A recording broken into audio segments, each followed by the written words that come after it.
A dramatic loss.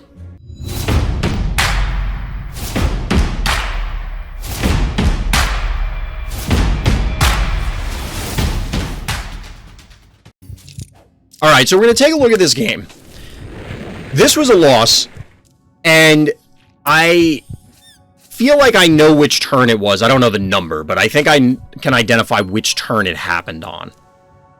So as mentioned before, I wish that this would allow us to play through it more quickly rather than me skipping through. Because I would like to see the actions taken on the turn rather than just the aftermath, but we could speed it up a little bit. It does cut out the player pauses, so that's good. So here's one thing. We did bank keys. The intent here is I was planning on trying to play Stairmaster to try and combat this. I don't know if that's worth it. We could have alternatively... Oh, I can't see my collection, but let's say we went for Woolly Bully instead of the Stairmaster, which we'll talk about in a minute, or I could have gone for instead just playing a 3. But I knew that this thing was going to be a problem if it was lurking around here, and we didn't have a great way to fight it. So that's why I decided to go with the Stairmaster to try and kill it. Again, maybe Woolly Bully would have been better.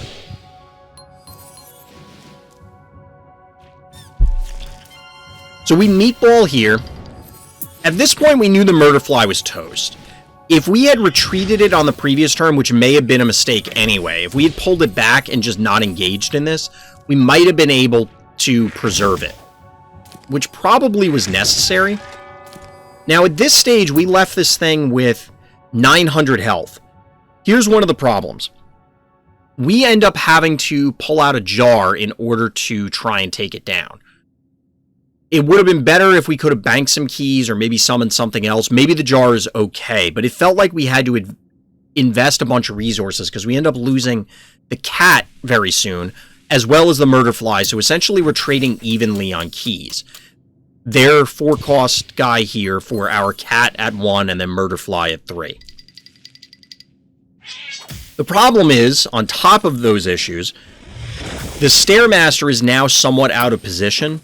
It's a very awkward spot trying to defend from this position, it seems like. But we are able to successfully kill their 4-cost dude.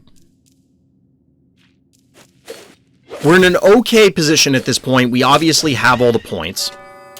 They can advance Voodoo, and they have the dog here. Now, the problem is we can't really advance into it any further either.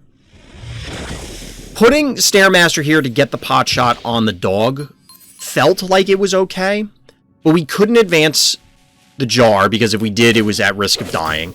And I'm not sure advancing it here was worth it either, because if we take a quick peek at the Stairmaster, he's down to 450 health. We can't get him out of there. We're never going to kill these two quickly enough. And now, we're sitting on 6 keys. They have 3 guys to R2. And one of them's an alligator, which I didn't check in-game, but this is a fairly upgraded alligator, so it's able to one-shot some things, namely the jar, that I wasn't expecting it to be able to, and that's why this play happened. So the game plan here was I didn't check the alligator, and I should have.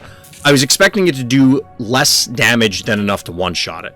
So, aka, it was going to do less than 470. If it did, they could not move it up, punch it, and then get to the Stairmaster the way that they did. Meaning that this guy... Well, this guy would have been able to get at the Stairmaster anyway, but they wouldn't necessarily have been able to advance the board in the way that they did. This is the turn that I think was the big mistake. We gave up the jar for no reason because I didn't check this. I'm not sure what else we could have done. I guess we could have put the jar here or something. Erratic also feels like it was a big mistake. Erratic doesn't do anything here because we can't advance. Now that our opponent has 2 panic points, they can just drop back. They don't even have to engage with us. They end up killing these 2 things because it's easy, and we gave them the opportunity. But they easily could have just sat back here also, killed one of them, and just beat us up anyway. So they kill the jar, kill the Stairmaster, and now suddenly we have basically no board.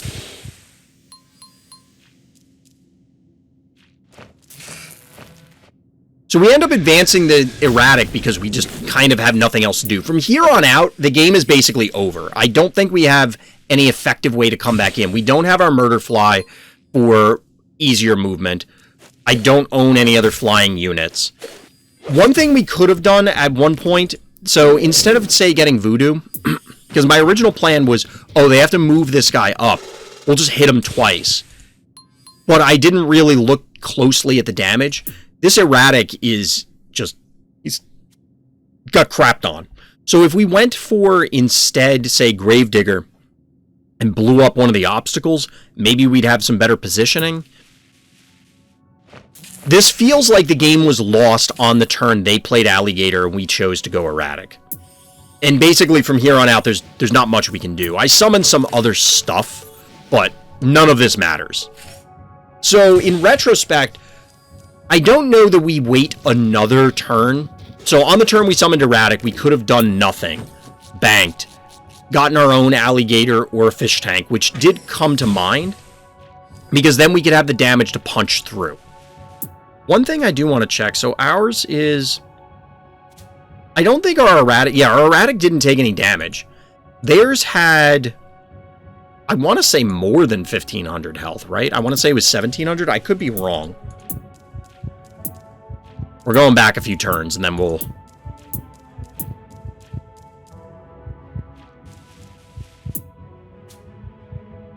No, so this guy did... He has 1,580.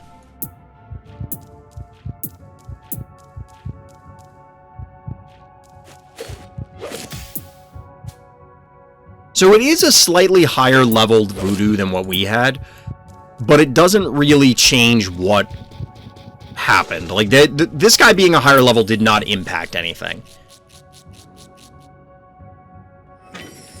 Now, our opponent did have access, or does have access to phobies that we do not. Namely, this guy, I don't think that necessarily did it either. I really think it comes down to the alligator turn. But I could be wrong. The doll stabbing itself is a really good animation, though. Yeah, I mean, stabby, it definitely fits, right?